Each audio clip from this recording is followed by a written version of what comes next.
Um bom dia para você. Que Deus possa abençoar ricamente a sua vida. Eu tenho uma mensagem de Deus para compartilhar com você nesse momento. Fica aqui no livro de 2 Samuel, no capítulo 5 e o versículo 4. A palavra do Senhor diz o seguinte: da idade de 30 anos era Davi, quando começou a reinar, e reinou 40 anos. Era da idade de 30 anos, quando começou a reinar, e reinou 40 anos. Glórias a Deus por esse reinado, pela quantidade de anos em que o rei Davi reinou ali. É muito interessante a história de Davi. Davi foi ungido com mais ou menos 17 anos de idade, e tinha por volta disso, porque ele não podia ainda participar de uma guerra, ele era jovem, ele tinha os seus irmãos mais velhos que iam para a guerra e ele ficava em casa e apenas ele ia até a guerra levar comida para os irmãos, porque ele era de menor. Mas sendo ainda de menor, Deus mandou o profeta Samuel ir à sua casa e ungí-lo rei de todo Israel. Ungir rei de todo Israel, e ele era de menor. E quando ele senta aí no trono, que nós acabamos de ler, ele está agora com 30 anos de idade. Eu trago essa mensagem para o seu coração hoje, que Deus quer falar isso aqui com você, preste bastante atenção. Olha só o que acontece aqui. A partir do momento em que Davi é ungido rei, ele precisava esperar, ele precisava ter paciência. Paciência para esperar o tempo de Deus para o cumprimento desta promessa. Mas geralmente não é assim com os homens, eles nem sempre têm essa paciência e se antecipam em algumas coisas, e às vezes nós ficamos, quando recebemos uma promessa de Deus, ficamos ansiosos, ficamos apreensivos e muitas das vezes nos falta paciência para esperar e nós agimos irrefletidamente, sem pensar. Foi o caso de Sara e Abraão, que estava esperando o cumprimento de uma promessa, e de repente Sara cansa de esperar, está ansiosa pelo aquele filho, e diz a Abraão: olha, tome aí a minha serva, a minha escrava, e tenha um filho com ela, e o filho será nosso. Porque ela estava muito ansiosa para pegar aquele menino nos braços, mas não seria aquele menino o Ismael que nasceu daquela serva, mas seria o Isaque, o filho da promessa, no tempo de Deus. A palavra do Senhor nos diz o seguinte: sede simples como as pombas e prudentes como as serpentes. O que Jesus está nos dizendo aqui? Olha só, que seja simples como as pombas. Os pombos, ou a pomba, é o símbolo da paz. Paz, tranquilidade. Simplicidade aqui é tranquilidade. A pomba é o símbolo da paz. Então, que você fique na paz, fique tranquilo, tranquila, se acalme. Não precisa ansiedade. As coisas irão se cumprir tudo ao seu tempo, mas vai se cumprir sim as promessas de Deus. Mas tenha calma. Às vezes nós tentamos fazer as promessas se cumprir, e ele fala o seguinte aí: prudente como as serpentes. Que prudência as serpentes têm? Elas só atacam na hora certa. Elas esperam o momento exato em que a presa está ali, bem no ponto, e ela sabe a hora certa e ela vai dar o bote, ou seja, age. Ela age na hora certa. Simplicidade, como as pombas. Tranquilidade, calma, espera o momento certo. Prudente como a serpente. Você precisa agir na hora certa. Era isso que Jesus estava dizendo ali, tentando ensinar para mim e para você. Está tentando ensinar para você agora a calma, a paz, se acalma o seu coração, se tranquilize. Deus está cuidando de tudo, Deus está no controle de tudo e tudo vai acontecer na hora exata. Está tudo preparado. Louvado seja Deus, o Senhor não perdeu o controle. Ele sabe o que fazer e como fazer, em que momento fazer e de que forma fazer. Mas eu comecei falando sobre Davi, não foi? Então eu quero que você reflita isso, que é muito importante. Quando ele é ungido ali, ele fica, os seus sentimentos ali, à flor da pele, ele fica ali ansioso, né, para sentar no trono, para ser rei. Quem não ficaria? Isso é comum dos homens. Uma promessa tão grandiosa e gloriosa, ser rei de Israel, não era coisa pequena, era a maior das promessas que poderia acontecer ali em Israel. Ele recebeu. Então isso causou um impacto de grande ansiedade, os irmãos dele sabiam disso. E o pai de Davi disse, olha, vai levar comida na guerra para os seus irmãos. E leva também aqui para Saul, que era o rei da época. E ele vai naquela ansiedade, apreensivo, chega lá com a comida e tem um gigante desafiando todo mundo. Estava desafiando todas as pessoas. E ninguém tinha coragem de lutar com o gigante. Ninguém tinha coragem. Não havia um homem sequer de Israel que fosse lutar com o gigante. Mas você sabe quem iria lutar com aquele gigante? Era Saul, porque nenhum homem tinha coragem de lutar com aquele gigante. Então o próprio Saul ia se dispor, até por ele ser um guerreiro muito forte, corajoso e muito alto, ele iria se dispor para lutar.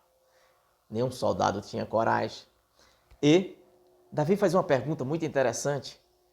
Quem matar esse gigante? Vai ganhar o quê? E ele fala isso para um dos seus irmãos. E o irmão dele diz o seguinte, eu conheço a sua presunção, rapaz. Ou seja, eu sei da sua inquietação. Você está doido para ser rei. Por isso você quer matar esse gigante, não é? E aí ele sai, e ali Davi se sai daquele irmão dele, vai procurar outra pessoa e diz, quem matar esse gigante vai ter o quê? Qual a recompensa? E o soldado diz, vai casar com a filha do rei, sua família vai ser isenta de imposto.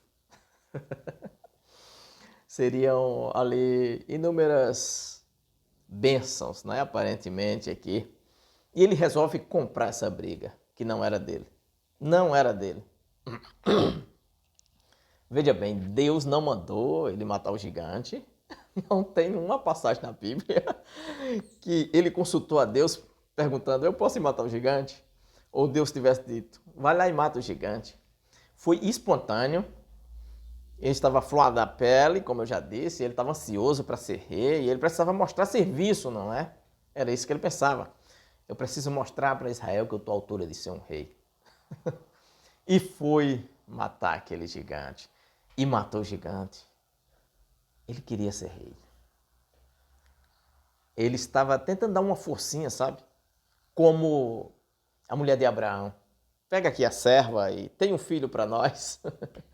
Ele foi dar uma forcinha para Deus. E olha só o que acontece. A partir de que ele mata aquele gigante, o rei promove ele para ser um dos soldados e ele começa a guerrear e ele entra em inúmeras guerras que não era dele, era tudo de Saul. Agora, peraí, só fazendo aqui uma reflexão aqui rapidinha que eu passei, voltando um pouquinho. Se Davi não mata o gigante, pensa o que aconteceria. Pensa o que aconteceria se Davi não mata o gigante. A Bíblia diz que Deus já tinha rejeitado Saul para não ser rei. Ou seja, Deus estava dizendo, eu não quero mais que ele seja rei. Então ali os filisteus estavam postos na frente de batalha e os filisteus iriam sim derrotar Israel. E Saul iria sim morrer porque Deus não queria mais ele sendo rei. Deus não era com ele. Como que ele ia vencer aquela guerra se Deus não era com ele? Você sabe por que Davi matou o gigante e eles venceram a guerra? Porque Deus era com Davi, mas Deus não era com Saul. Mas Davi tentando dar um jeitinho para consertar as coisas, só fez algo inesperado e que não foi mandado e deixou mais tempo Saul no trono. Ele ficou preservando Saul no trono, ele estava em volta de Saul como uma muralha protegendo. Todos os inimigos que vinham, aí Davi matava e destruía, e Saul continuava no trono. E olha o que acontece. Mas para você ver que não foi bem de Deus Davi matar aquele gigante. Por quê? Presta atenção. Olha só, o que o homem receberia se matasse o gigante? Casava com a filha de Saul, sim ou não? Então ele casou. Saul tomou a filha do casamento e deu para outro homem. Deu para outro homem, ou seja, não ficou sendo mulher dele, certo? Então aí já tem uma confirmação que Deus não estava bem nessa história. Segundo passo, a família ficaria isenta de pagar imposto. A Bíblia diz que Davi estava escondido em uma caverna e Saul queria matá-lo, sabe? Depois disso, queria matá-lo e a família de Davi estava com Davi escondido numa caverna. Não pagava imposto, mas também não usufruía de nada, porque estavam ocultos, escondidos, com medo de morrer todo mundo. E Davi chega a um ponto tão crucial em sua vida que ele descrê de toda a promessa, depois de se atribular tanto, fazer tantas coisas que Deus não mandou. Ele chega a tal ponto que a Bíblia diz que Davi estava na terra dos filisteus agora. Olha onde ele foi parar, na terra dos seus inimigos, do gigante que ele matou. E ele está morando lá, e ele está com o rei Aquis. E agora os filisteus resolvem enfrentar novamente Israel. Porque Davi não estava mais lá para atrapalhar. E então ele está lá junto com o rei dos filisteus e disse: eu vou para a guerra. Sim. Ele ia contra Saul agora, contra Israel. Estaria agora basicamente contra Deus, porque ele estaria contra o povo de Deus. E o rei diz: não, eu não vou deixar você ir para a guerra com a gente, tá? Porque o meu soldado tem medo de você, de no meio da guerra você dar uma piradinha e passar para o outro lado e ficar contra nós, e aí vai destruir nós tudo. Porque ele era uma máquina de matar. Ele matou muitos homens, não é? Ele era capaz de matar 200 homens sozinho, tranquilamente, como isso aconteceu. Aconteceu pelo fato de que você vê que quando ele foi casar com a filha de Saul, que ele casaria só em matar o gigante. Quando foi para ele casar, Saul disse: eu ainda quero que você mate mais 100 filisteu e traga o prepúcio deles para mim. E ele matou 200 e trouxe o prepúcio para poder casar, ou seja, quando ele matou o gigante, não foi conjugado aquele acordo, não foi concretizado de casar com a filha do rei diretamente só por matar o gigante. Então agora ele está ali e ele não pode mais ir para guerra nenhuma, ele ficou lá, distanciado. Ele agora não está mais lutando nem por Israel, nem está lutando pelos filisteus, não vai para a guerra. Davi fica fora da guerra e Saul vai para a guerra contra os filisteus novamente. Se repete agora, a coisa se repete e Davi não está lá para atrapalhar. Não está lá para atrapalhar a vida dele mesmo.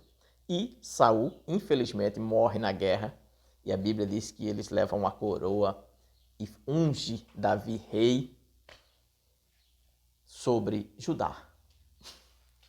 Olha que coisa interessante, não? A nossa ansiedade atrapalha o trabalhar de Deus e às vezes nós até emperramos, ficamos se opondo bem na frente, atrapalhando.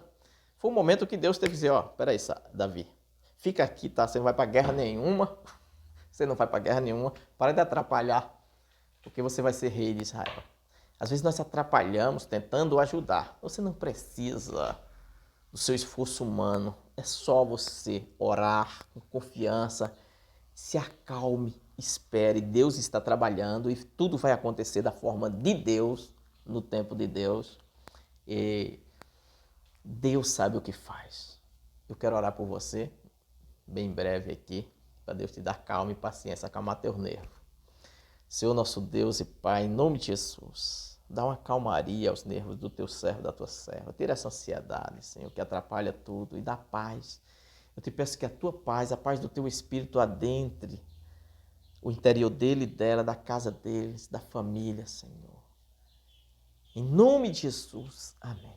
Tranquiliza o seu coração, porque o Senhor Deus está cuidando de tudo, e tudo vai acontecer do jeito de Deus. Então, é só você se acalmar. Fique na paz do Senhor. Que Deus abençoe ricamente a sua vida. Quero pedir você que compartilhe, se não é inscrito, se inscreva aí, deixe o seu like, ajuda o nosso trabalho aqui, em nome de Jesus. Fique na paz do Senhor. Amém. Até a próxima.